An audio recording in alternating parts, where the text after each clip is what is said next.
Greetings and welcome to Frequency Bone Music Connection, the Fall Edition series. And today is video 4 of the Ask Me Anything series inside of the Fall Edition. I hope that those of you who have been listening and watching some of these videos are getting something out of it. I hear that people are. I'm looking into these as a quest myself, or questing with the questions. And this is what I do. But I don't leave it as some thought that goes nowhere. What's being asked of me, I've thought for many years about. But when it comes from a particular person, they carry their own thing on it. And so then that shapes my looking into it. Now, there are two questions today I'm going to look into. Or speak about, I should say. There we go. Let me just put on some specs here.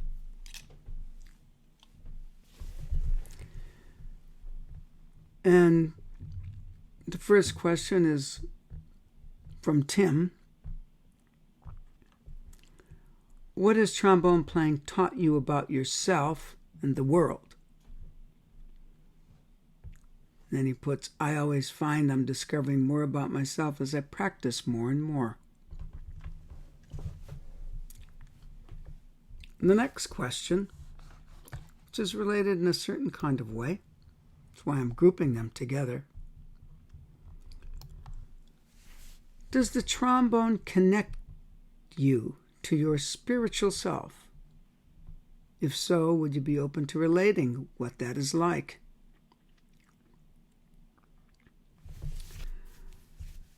And this is from Alex. And Alex says it, and it might be, what type of connection does music make with spirituality? What has your experience been? So he's just kind of taking another angle of looking at the first question that he put. And so those last two are from Alex. And they're really one, kind of different sides of a coin. So I might mix certain things together in both of these questions. But first, looking at Tim's question,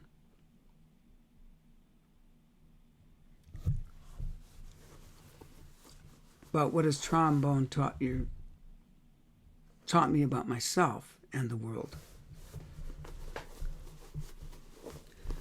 Well, it showed me the trombone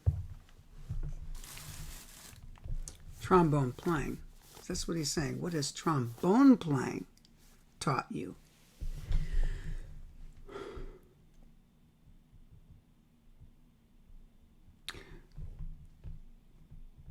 I wanted to play the trombone when I was 4. No one knew why. Because of the school systems, I had to wait till I was 10, but my parents got divorced. And the light at the end of that particular tunnel for me, because it was a very difficult experience to go through when I was 9 years old, was my mom moved back to her parents' house, my grandparents. And that school system, I could start playing when I was 9, not 10, as the other school system said I had to wait. I was 4. So already from the very beginning, when I had to wait so long from when I initially wanted to play it, which I got my main inspiration from Captain Kangaroo. That was an old baby boomer TV show. and one of the characters played trombone.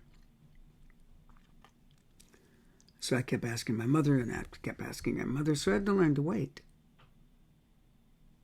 So right away, I had to learn to wait before I could get my hands on it. Which is very interesting in itself, isn't it? I knew I wanted to do it immediately when I saw it. But a 4-year-old, soon to be 5, to wait till you're 10, it's a really long time. But I had other interests. I was drawing a lot of pictures. I was very into outer space.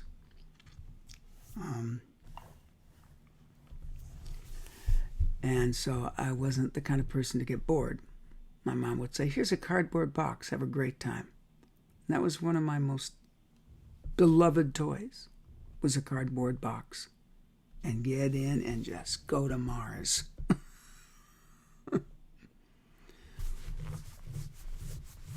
I was into dinosaurs too, you know. But when I got into something, I took them very seriously. And in terms of pursuit and mulling over them and connecting with them, I wouldn't have used the word connecting at that time, right? But I wouldn't let it go. I also got preoccupied with death.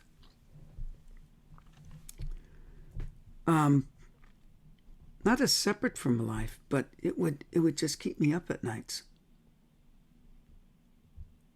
Because I thought that has to be, again, I wasn't putting in these words, but I thought, my word, everyone does it.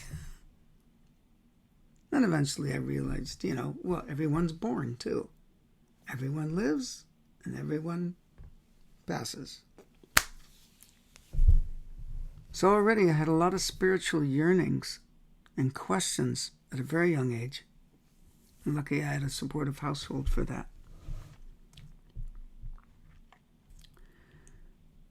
For their understanding and support. And so I had to learn to wait before I could play the trombone. I just couldn't get it right away. In fact, I came from a lower middle class income home. So it's not like, I want this, and then I got it. That never happened. Here's your cardboard box. Here's some Tinker toys. Go outside, play, jump in the leaves, build a snowman, build an igloo, do. There's always things to do. My mom was great that way. My dad was great with drawing and playing. He was great at sports, and so his 2 sons didn't care about it that much, even though maybe we're talented in it, but not enough for pursuit. But we had hide and go seek. I mean, we had all these things we could do.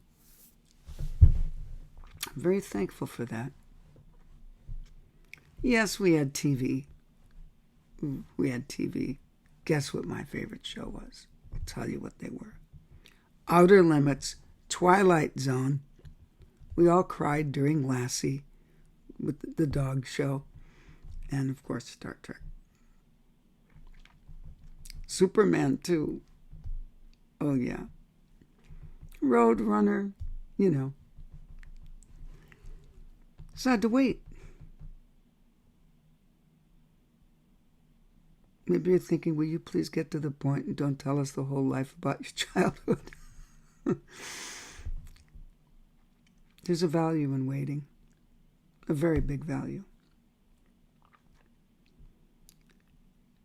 And anything worth anything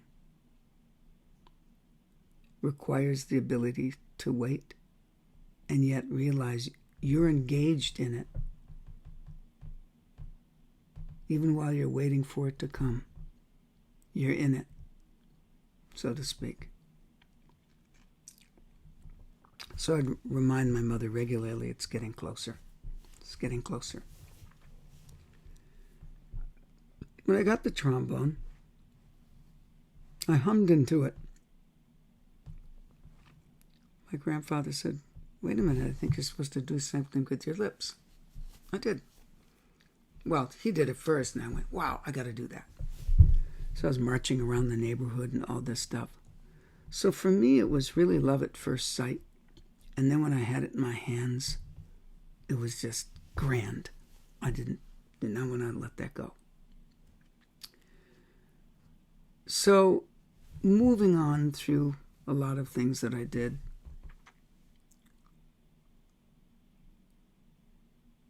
trombone playing was a testament to a certain inner determination that I had. It's like you're waiting for a certain part of your playing to develop. You're still in it and processing it. And I love that thought of having goals. I knew I wanted to be an orchestral trombone player when I was 10. No question, nothing getting in that way. Except if someone said, would you rather do that or meet someone from another planet? I probably would have gone with the other, meet someone from another planet. But I fell in love with music. I just fell in love with music. In fact, most of my listening wasn't even with the trombone. It was a lot of other music. I love the trombone's role in the orchestra.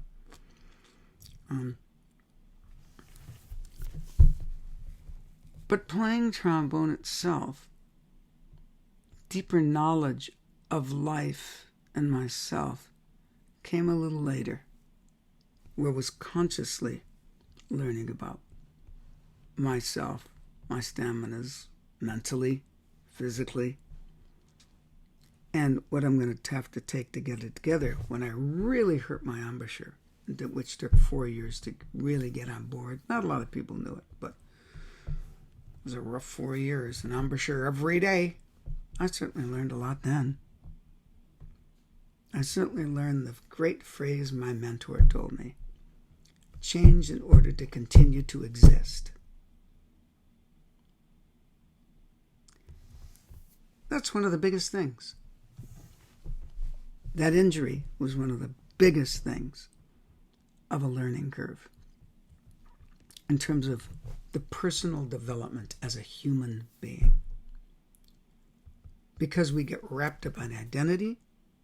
I was really good when I was young. And I was known, and everyone knew it.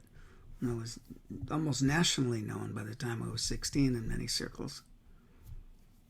And so it was kind of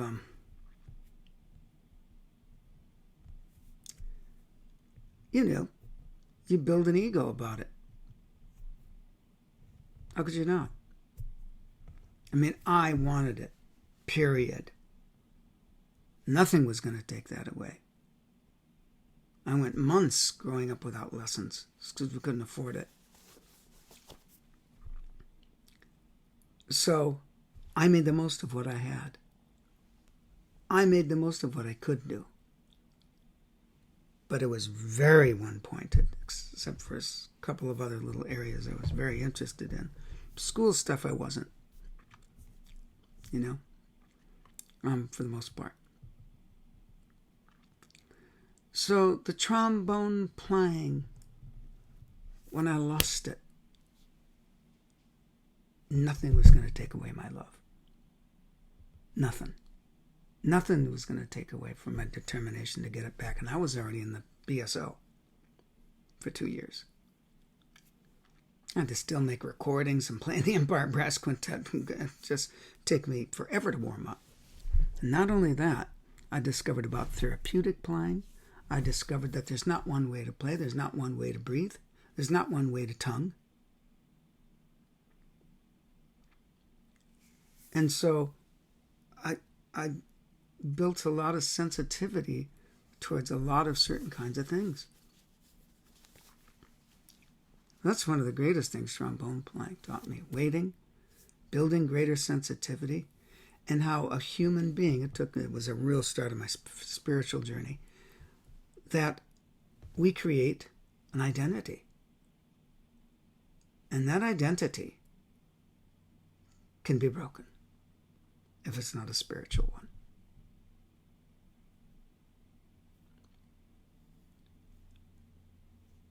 So I learned a lot I loved all instruments from my youngest age. And I always was listening to other instruments ever since I played the trombone. I was never a trombone freak in that way. All I know is that was my way of producing something that would come out of me that I could see. My feelings were made into sonic sight.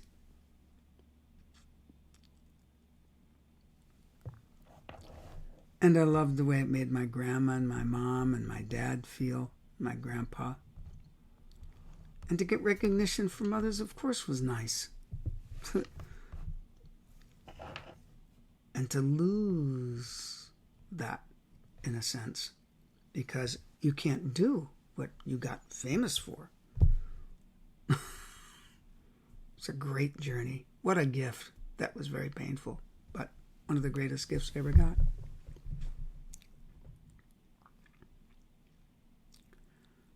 So in a nutshell, that's what I learned. What is the most important real estate inside of a person?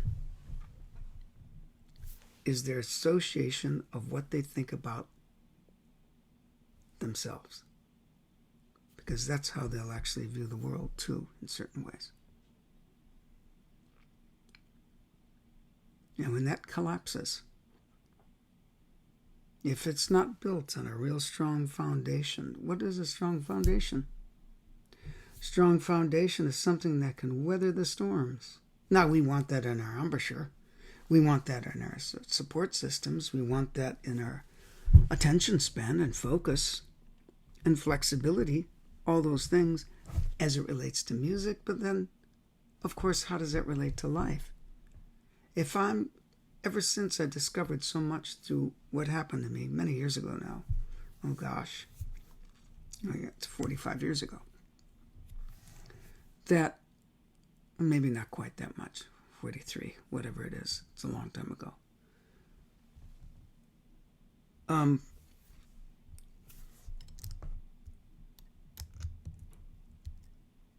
Kind of lost my train of thought. That's all right. It'll come back if it's meant to come back. But I would never have learned as much about life so soon if that hadn't happened.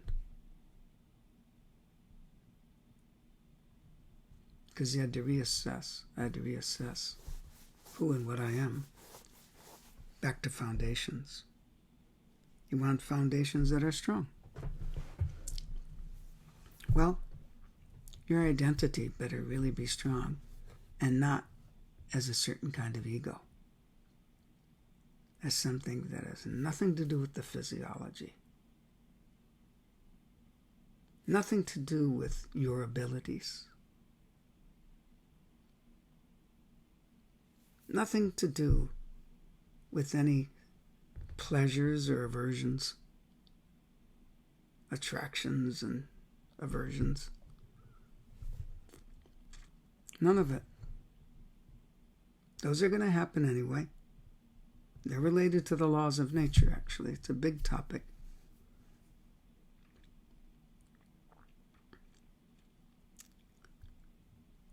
But that aspect of self that is always there. And then you can take that and leave it as a little teeny spark, or you can keep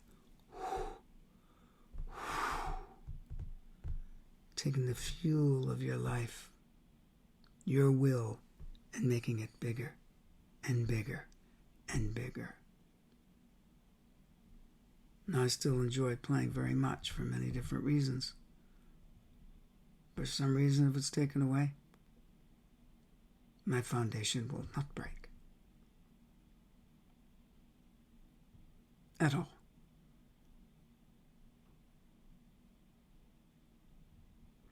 Now that's the biggest lesson from that. And of course, how could that not lead into Alex's questions, or the one question with two different angles?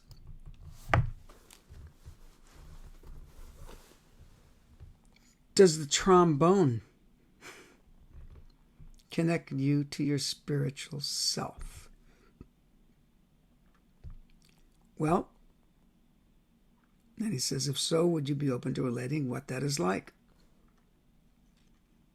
And let's go back before that.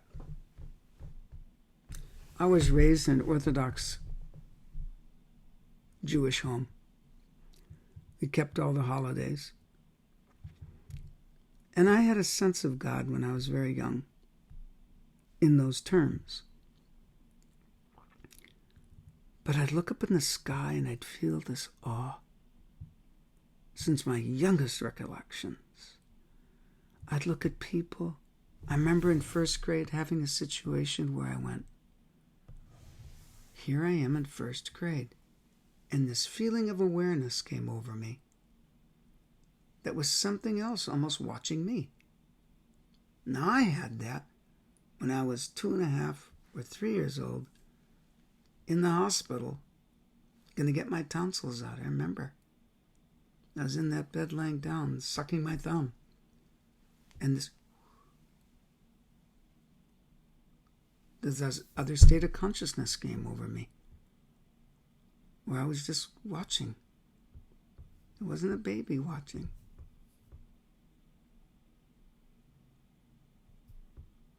So I had experiences, even when playing the trombone, throughout my life like that. Playing the Jewish prayers on my horn, I loved to do that. That was a deep connection for me. But then that grew, where I could get into certain states, and that's one of the reasons why I developed three-dimensional sound. As I'd go outside, and I'd project my being as far as I could, and have my sound follow it. Now, on a farm in Minnesota where there's goes on for acres and acres and acres, that's a lot of projection. And I get to the point where I could mentally project myself extremely far. And I think that was the key to where I got my source of power from, in terms of projection, because my projection used to be pretty powerful. I think there's people out there who could attest to that. But they didn't know that I was flying in that. Not because I was always angry, even though every once in a while that would come into it. Hopefully if the music called for it too. But that feeling of flight, and that feeling of expansion, it's like I was beyond my own small body.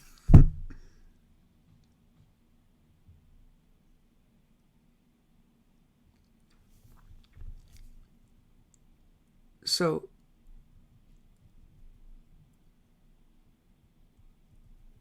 when this all fell apart, through abuse, by the way,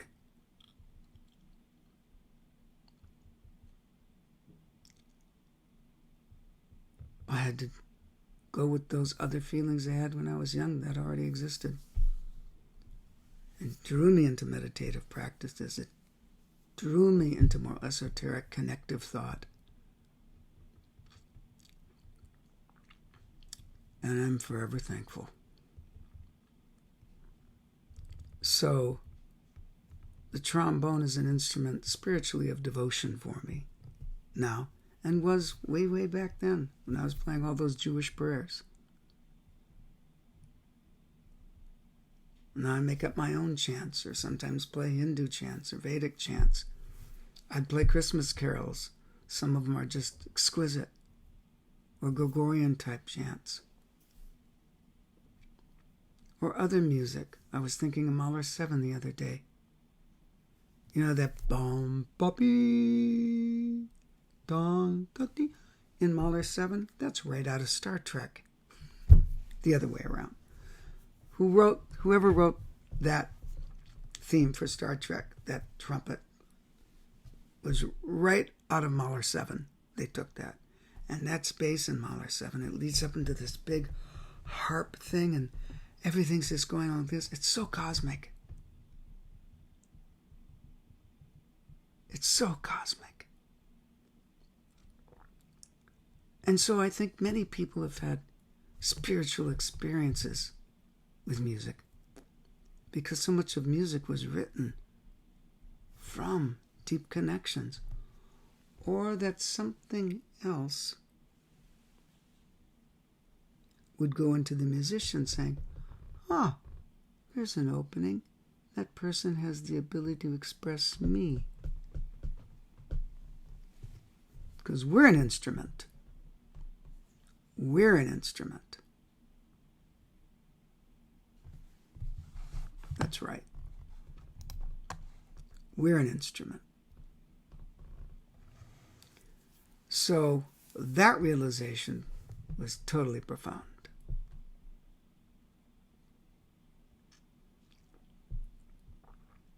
And so for me, and I've said many times that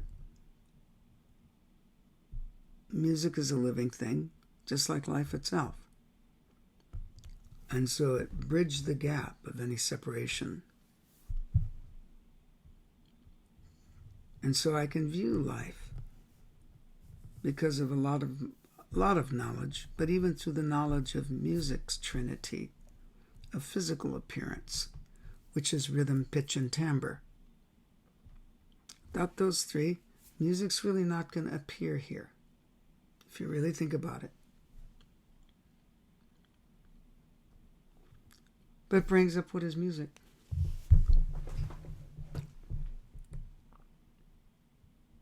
Now, do I think all music's spiritual?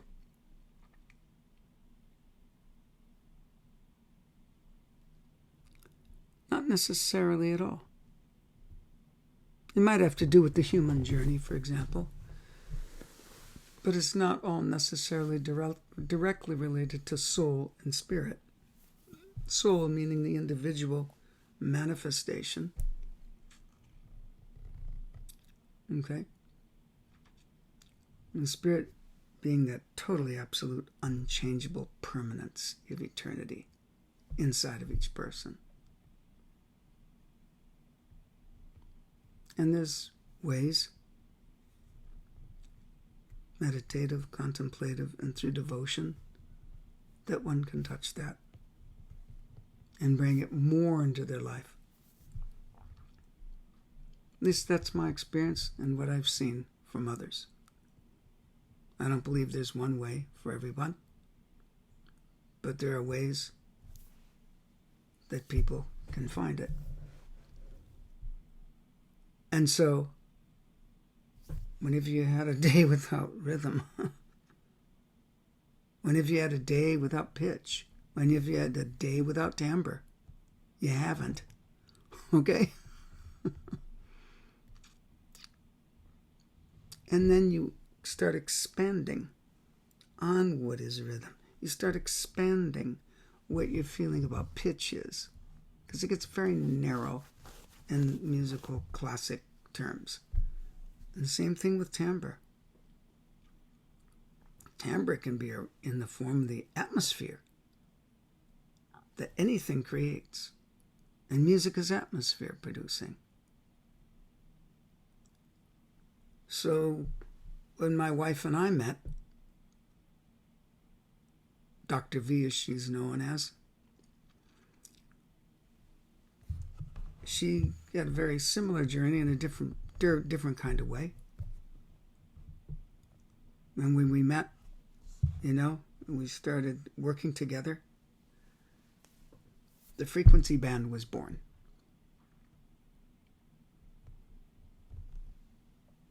A place to reconnect, to what got a person into music in the first place.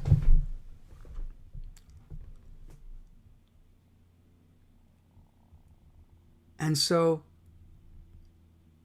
I'm going to say I never lose my inspiration. Why? Because I keep it alive. I keep it alive. It's a living thing. It's a breathing thing. It's a moving thing. It's an essence. And in that essence is everything. And there's many different kinds of essences too. And so my experiences with music, the deep ones, happened long time ago, way before any embouchure thing happened when I was 23. It was always, I knew that something deeper was moving in me. And when I got the horn, I could put some of that through the trombone.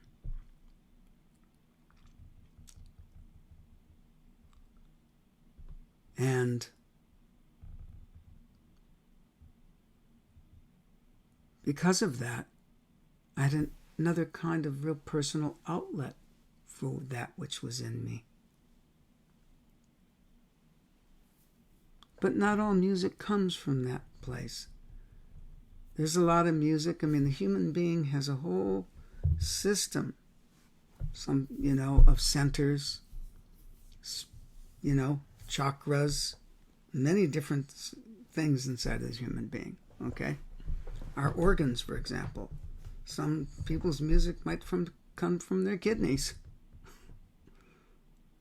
some from their lungs, some from their intellect, some from a combination of your emotions, some from different kinds of emotions. And where are those emotions come from? Our reproductive parts. Many times, let's face it, you hear things, you're going, well, I know what part of the body that music's coming from. A lot of music on the radio sometimes, pop music and stuff. Well, I know where that's coming from. But just not there. Other kinds. So everything has its coarseness with a whole gradient system up to very, very fine, up to extremely rarefied, and then beyond into what would maybe considered, really different realms out of the physical. Paramahansa Yogananda called them the astral realms and the causal realms. Finer and finer and finer and finer and finer and finer. And others have talked about this in different terms, but the same type thing.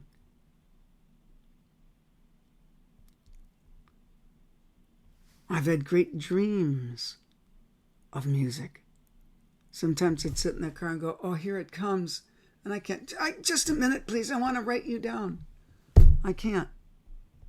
And I don't have a mind like Mozart who could, oh yeah, that symphony just went through my mind. I'll get home and write it down. I don't have that aptitude. I have to be inside of it at the point, because I don't have the memory to go. I might be able to pick up a thread of it and remember it. Sometimes it's just a few notes coming through. And those will stick with me. And those few notes have a powerful connection to an experience or something that came in that I had contact with. Some essence, some thought process, some inspirational drop. You take that few notes, and you play with it, and all of a sudden it might grow and grow. So, I'm not sure if this video is giving what the people would like. And I never gauge it.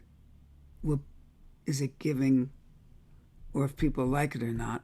But I hope it transmits some of my feelings about what the trombone was used for in my life, and is still used. It's a great gift. And music itself. I could speak through it. I could communicate through it. I can do that without the trombone. But I'm thankful, very thankful, that I had that outlet. Really important for me. Super important. So that's a bit of it.